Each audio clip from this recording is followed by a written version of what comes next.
Mundurnya Erlangga membuka peluang untuk kader Golkar lainnya merebut posisi Ketua Umum Partai Golkar meski tidak menutup kemungkinan terbuka juga bagi siapapun asal AD/ART partai diubah saat Munaslup. Lalu bagaimana peluangnya termasuk benarkah isu ada desakan agar Erlangga mundur? Kami bahas bersama Ridwan Hisyam, anggota Dewan Pakar Partai Golkar dan juga sudah bergabung Ibu Siti Zuhro, peneliti politik BRIN, nanti Pak Ridwan Hisyam akan bergabung. Bu Wiwi, selamat malam. Selamat malam Mbak Priska. Selamat malam.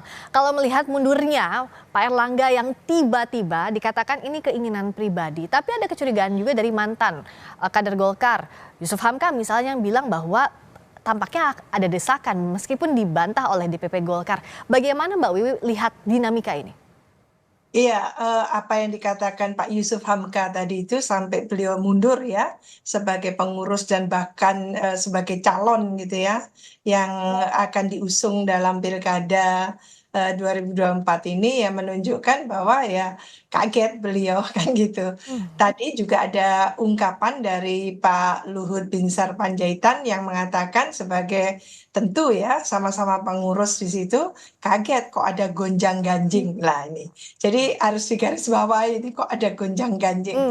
Itu mundurnya Pak Erlangga sebagai Ketua Umum Golkar ya dalam hal ini mengingat ini memang organisasi politik ya. Organisasi politik itu kan syarat dengan orientasi, kepentingan dan kekuasaan. Ya. Maka tidak mungkin gitu ya mundur begitu saja di saat seperti ini hitungan bulan untuk Desember tanpa satu alasan ya. Meskipun yang tahu adalah hanya mungkin Pak Ketua Umum dalam hal ini Pak Erlangga, tapi kan bisa dianalisis juga kan. Meskipun sudah banyak sebetulnya hasil analisis yang mencoba memprediksi gitu ya, apa gerangan yang membuat atau mendorong Pak Erlangga ini mundur gitu. Dari semua ungkapan statement yang disampaikan ke publik itu sebetulnya kita bisa menilai gitu ya bahwa sebetulnya ini pilihan yang berat tapi dia lakukan gitu ya. Ini pilihan yang berat tapi dilakukan juga gitu. Lalu kita melihat juga dalam perkembangannya pertemuan yang ada di IKN gitu, kesannya kayak cair gitu ya. Ya, nah tapi yang cair di IKN itu Mbak Wiwi bisa dibaca bahwa itu hanya sekadar gurauan atau ada maksud lain? Misalnya tadi Pak Erlangga kan bercanda ya dengan Pak Bahlil bilang bahwa soal rebutan kursi dibalas juga dengan gurauan. Ini bisa semata-mata dibaca candaan saja dalam kondisi ini atau tidak ada kode yang disampaikan? Iya, tentu candaan yang sangat kritis ya. Candaan yang sangat kritis dan dalam hal ini Mas Bahlil itu orangnya juga memiliki sense of humor ya, rasa humor yang tinggi dan tentu gitu bisa menimpali dengan candaan balik gitu sehingga membuat suasana itu gergeran gitu ya. Kita menyaksikan betapa cairnya, betapa seolah tidak ada beban apapun gitu ya, riang gembira ada di IKN kan seperti itu. Ya itu apakah kesan natural seperti itu atau apa, tapi kita publik yang melihat itu ya mudah-mudahan memang semuanya lagi gembira ada di IKN kan itu ya. Tapi bagaimanapun juga dengan mundurnya Pak Erlangga ini bisa dimaknai bahwa kalaupun Munas itu Desember 2024, mengapa harus mundur gitu kan? Ya. Jadi kalau Munasnya memang ada loop-nya luar biasa, maka mundur itu menjadi sangat relevan dan signifikan dan bahkan urgent dilakukan, apalagi tidak tertutup kemungkinan akan ada langkah-langkah strategis yang dikerucutkan agar Munaslup itu juga bulan ini juga kan gitu. Ya, tampaknya Mbak Wiwi semakin banyak pernyataan, semakin banyak juga pertanyaan yang muncul dari yang disampaikan oleh pihak Golkar termasuk mantan Ketua Umum Erlangga Hartarto. Secara de facto memang mantan tapi kan secara de jure-nya masih sebenarnya. Nah, tapi bagaimana kita melihat bahwa kalau Pak Erlangga bilang ada hal yang kontradiktif, misalnya saya begini Mbak Wiwi, dikatakan bahwa Pak Erlangga saat mundur itu bilang bahwa saya sukses untuk membawa Partai Golkar di Pileg, di Pilpres 2024, tapi pilihannya mundur. Kan logikanya biasanya kalau yang sukses semakin kuat juga kakinya untuk memimpin suatu parpol. Betul, memang makanya saya katakan tadi bahwa sebetulnya sangat dilematis gitu ya. Dilematis bagi Pak Erlangga karena mengatakan satu sisi bahwa ada pengakuan terhadap keberhasilannya membawa Golkar yang luar biasa tentu di pemilu serentak 2024 ini, tapi satu sisi mendadak mundur gitu ya, Hmm, tanpa ada presiden apapun gitu. Meskipun kita tahu bahwa ini adalah kulminasi mungkin, kulminasi dari perjalanan yang lalu yang sampai gitu ya, mencuat keluar waktu itu. Lah sekarang senyap gitu. ya. Tapi langsung mundur gitu. Mhm, Yang lalu mencuat dulu gitu, ada pro kontra, ada semacam perdebatan, ada polemik gitu ya, ya. yang disampaikan kepada publik dari Dewan Pakar, dari ini ya, beberapa kader waktu itu, sehingga lalu terjadilah perdebatan itu dan tidak sedikit yang tentu dalam perspektif demokrasi tidak menghendaki adanya carut-marut yang terjadi di partai-partai. Jadi partai-partai ini harusnya menjadi partai-partai apalagi yang ini kan sedang menyongsong pilkada serentak di 545 daerah. Hmm, Maka ya tentunya tidak seharusnya ada kejutan-kejutan yang tidak apa ya, tidak sangat sama sekali tidak signifikan gitu iya, untuk disuguhkan kepada publik kan gitu. iya. Maka kita tahu juga bahwa ini masalah internal di Golkar gitu ya. Mhm, Cuman publik luas itu mengharapkan bahwa meskipun itu persoalan internal di Golkar gitu ya, mhm. jangan sampai berdampak ya yang tidak positif terhadap tentunya proses demokrasi kita khususnya dalam pilkada 2024 ini yang dalam hitungan mungkin berapa bulan lagi ya untuk menuju Desember. Bulan ini 27 Agustus ini Ya. kalau tidak salah sudah ada pendaftaran. Mhm, Lah ini bagaimana tentunya gitu ya mhm. dengan adanya gonjang-ganjing ya. Saya hanya menirukan pernyataan dari Pak LBP tadi gonjang-ganjing Iya. di Golkar ini memang di wrap up secara senyap tapi mencuat juga dengan kata mundur tadi itu tentu juga menimbulkan banyak pertanyaan dari publik luas Iya, gitu. Ada pertanyaan apa? iya, Iya, pertanyaan ada apanya termasuk begini, katanya kan Pak Erlangga menyatakan mundur karena agar transisi pemerintahan berjalan mulus. Tapi tadi seperti Mbak Wiwi bilang, kan mau pilkada juga, harusnya ini stabil kondisinya, tidak ada pergerakan yang tidak produktif. Nah, iya. kalau dari sisi Mbak Wiwi, kacamata peneliti, apa dampak negatifnya dengan Pak Erlangga mundur jelang pilkada? Sementara di sisi lain Pak Erlangga bilang justru ini agar mulus transisinya. Iya, iya, ini kan bahasa-bahasa yang sangat diplomatis ya, Mbak Priska, menurut saya bahasa-bahasa politis diplomatis gitu ya, agar tidak menimbulkan katakan gitu ya, bahwa mundurnya itu justru menimbulkan nanti silang sengkarut atau perdebatan luas di publik kan gitu. Mhm. Ya, mungkin satu sisi bagus gitu, tapi bagaimanapun juga karena sudah mundur lalu dipertanyakan sekarang itu. Ya. Nah, ini kan menjadi pertanyaan tersendiri dan menurut saya memang seolah-olah mengesankan kalau itu demi stabilitas dari pemerintahan nanti menuju pemerintahan baru, transisi ke sana dan sebagainya, seolah-olah Pak Erlangga ini penghalang gitu ya, faktor yang constraining gitu ya, Ya. seolah-olah kesannya jadi seperti itu. Maka ini yang tidak boleh dimaknai keliru gitu ya Ya. oleh publik karena bagaimanapun juga kalau dicari-carikan asal atau sebab musababnya menjadi keliru kalau tidak apa adanya gitu ya. Meskipun politik itu harus di wrap up sedemikian rupa dengan bahasa-bahasa yang kalimat-kalimat yang diplomatis, tapi bukan berarti lalu tidak logis gitu loh. Hmm. Diplomatis tapi harus logis juga gitu. Karena bagaimanapun juga tadi itu organisasi politik yang syarat dengan kepentingan dan Siap, siap. orientasi kekuasaan. Ya, Itu. Ya, tampaknya Pak Ridwan Hisyam sudah bergabung juga. Selamat malam Pak ya, Ridwan Hisyam. siap, siap. Nah, bicara soal Ya, tadi terima saya kasih. sudah berbicara duluan dengan Bu Siti Zuhro Ya, soal apa alasan dibalik Pak Erlangga mundur. Kan pertanyaan dari ya, publik juga pasti dari internal juga bertanya-tanya. Apa betul ada ya, desakan dibalik ini Pak Ridwan? ya. Saya kira tidak adalah desakan. Kalau masalah mundur itu sudah waktunya Pak Erlangga mundur. Sejak awal setahun yang lalu saya sudah minta Pak Erlangga harus mundur. Karena dia Hmm. tidak bisa melaksanakan apa yang eh, Golkar baru dengan paradigma barunya itu dia tidak bisa melaksanakan. Apa yang tidak achieve? Sehingga ya dia Golkar itu partai mandiri, partai yang harus berubah dari zaman Orde Baru menjadi paradigma baru, partai yang terbuka, partai yang demokratis, partai yang melaksanakan manajemen modern dan mendengarkan aspirasi dari bawah dan selalu check and recheck. Nah ini tidak dilakukan oleh Pak Erlangga, dia tertutup, manajemennya tertutup. Jadi saya sudah minta waktu ke Pak Erlangga mundur kalau tidak bisa. Saya ini anggota fraksi Partai Golkar, sudah hampir 5 tahun selesai, rapat fraksi pleno itu baru 1 kali. Padahal seharusnya ketua umum sebelumnya, setiap kita mau turun ke lapangan reses, itu kita ketemu dengan ketua umum. Begitu juga kalau kita baru masuk, kita ketemu lagi aspirasinya apa, disampaikan.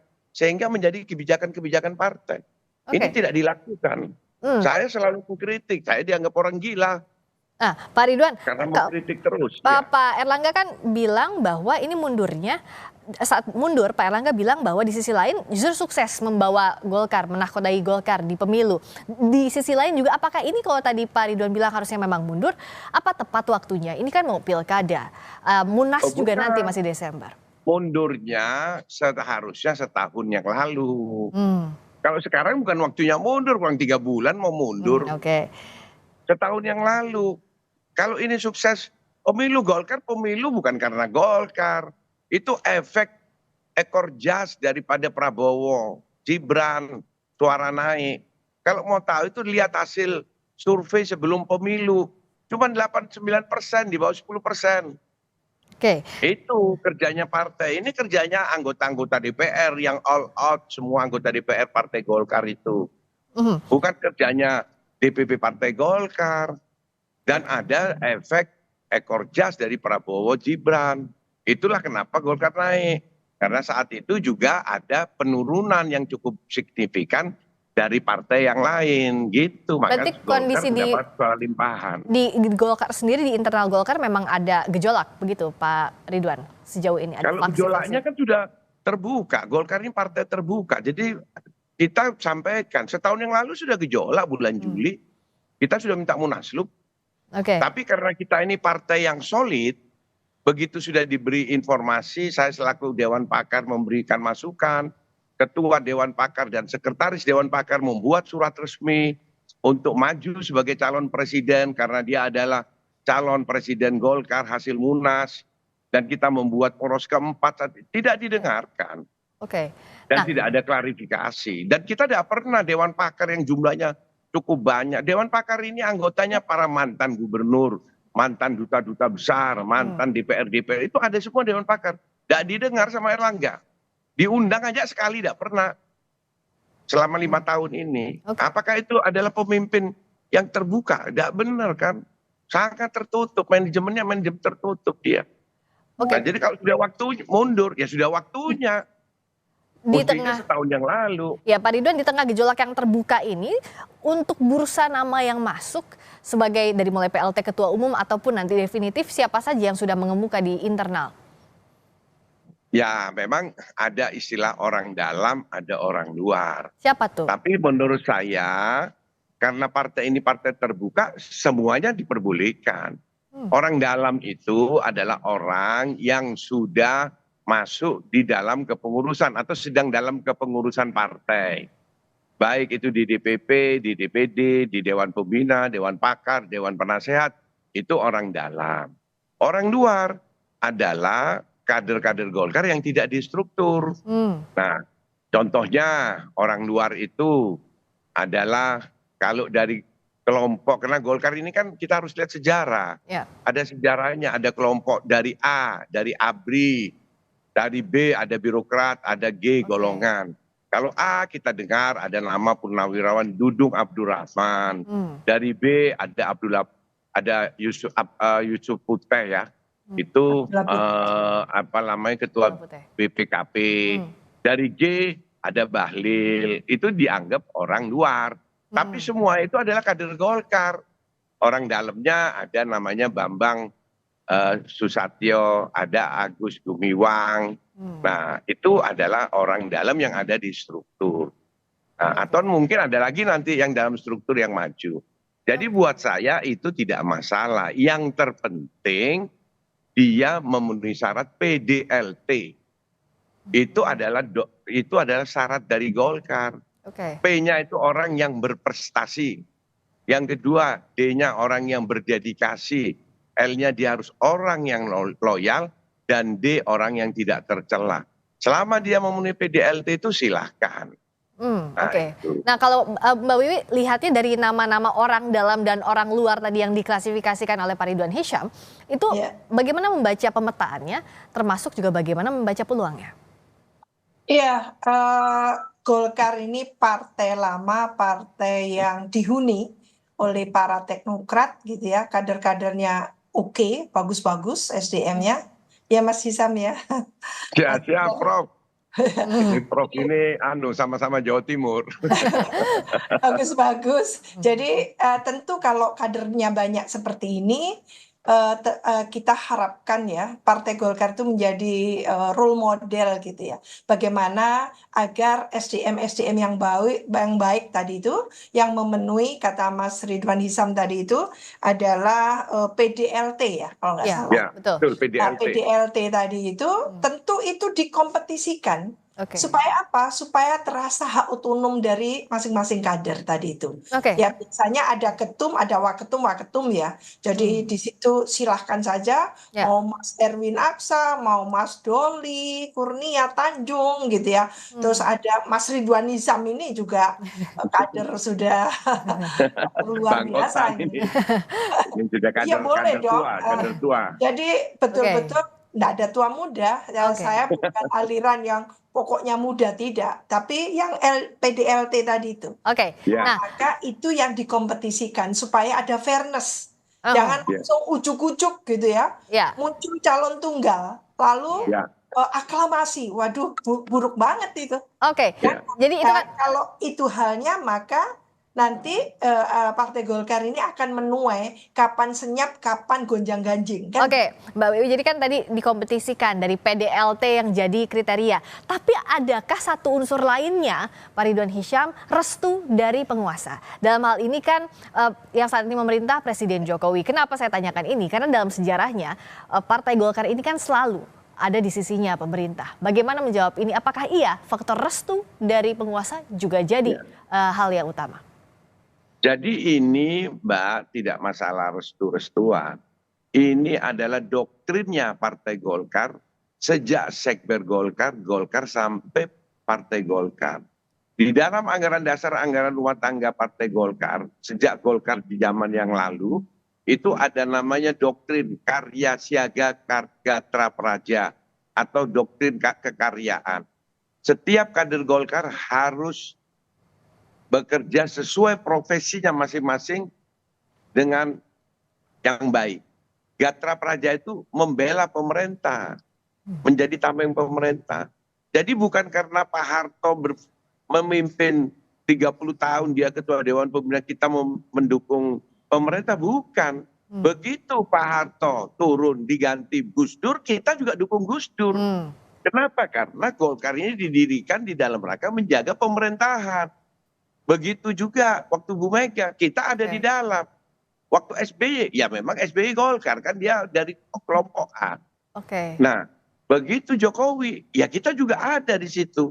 Jadi bukan karena Jokowi, memang itu doktrinnya Golkar. Sekarang ya saya tunjukkan, masyarakat mungkin tidak sadar bahwa Jokowi ini memakai kader Golkar semua. Namanya 4 Menko hari ini, itu semua kader Golkar. Empat-empatnya. Mau dari Menko Polhukam itu kader Golkar dari ABRI. Mau namanya Profesor Muhajir, pengurus Golkar Kota Malang zaman Orde Baru bersama saya. Saya pengurus provinsi Muhajir. Luhut dan Erlangga sudah ada di dalam. Jadi memang Golkar itu seperti Profesor tadi sampaikan memang ada di mana-mana dan orangnya mumpuni. Nah jadi berikutnya. Jadi kalau mama konsultasi dengan Jokowi, ya bukan ini. Itu memang kewajiban. Jadi kalau ada ketua Golkar, ketua umum tidak berkoordinasi dengan presiden, dia tidak melaksanakan doktrin karya kekaryaan Oke, tadi. nah, Gitu loh. nah Mbak Ya. Wiwi melihatnya faktor apa sebenarnya yang paling menentukan? Apakah tadi restu kalau kata Pak Ridwan Hisyam kan tidak, tapi pada praktiknya apakah itu juga menentukan, singkat saja? Ya, tentu kita masih ingat apa statement dari Pak Jokowi ya, bahwa beliau mengatakan sudah tahu semua partai-partai yang ada ini. Apapun rahasianya tahu gitu ya. Maka dari itu ya, apalagi Golkar ini selalu ada di kekuasaan. Tidak mungkin tidak ada konsultasi atau berbincang lah dengan Pak Presiden dalam hal ini. Oke, Cuman yang kita harapkan memang hak otonom partai gitu ya, sebagai partai yang independen, istilahnya independen itu bisa mandiri gitu ya, tidak tergantung gitu.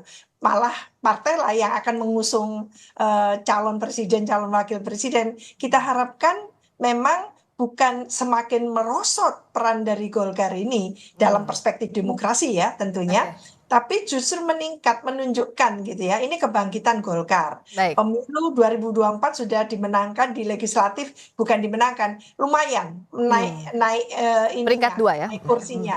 Nah, tapi tidak cukup dengan itu saja. Oke. Maka suksesi di internal Golkar itu juga harus menjadi contoh bahwa ini adalah pilarnya demokrasi, di mana rumah demokrasi mempertontonkan, rumah demokrasi di Golkar itu mempertontonkan satu kompetisi kontestasi yang diikuti oleh calon-calon ketum yang berkualifikasi, kan itu, Ya, yang PDLT tadi itu. ya, So, oke. ya, ya, Ya, ya baik. PDLT PDLT tadi tadi, itu. ya. Yang seperti itu menurut saya, kalau itu bisa dipertontonkan ke publik, maka publik akan tabik gitu, hormat, oh Ya. bagus Oke, ini. nah, Tapi kalau sebaliknya ini hanya akan ditopel oleh kekuasaan, oleh istana, menurut saya ini apa ya, menunjukkan satu setback gitu ya dalam perjalanan oke. Golkar yang tentunya gitu Ya. ya tidak harus seperti itu. Baik, masih ada pertanyaan yang tak terjawab, tapi setidaknya belum selesai dengan ada apa dengan mundurnya Pak Erlangga. Berikutnya adalah siapa yang akan jadi penggantinya.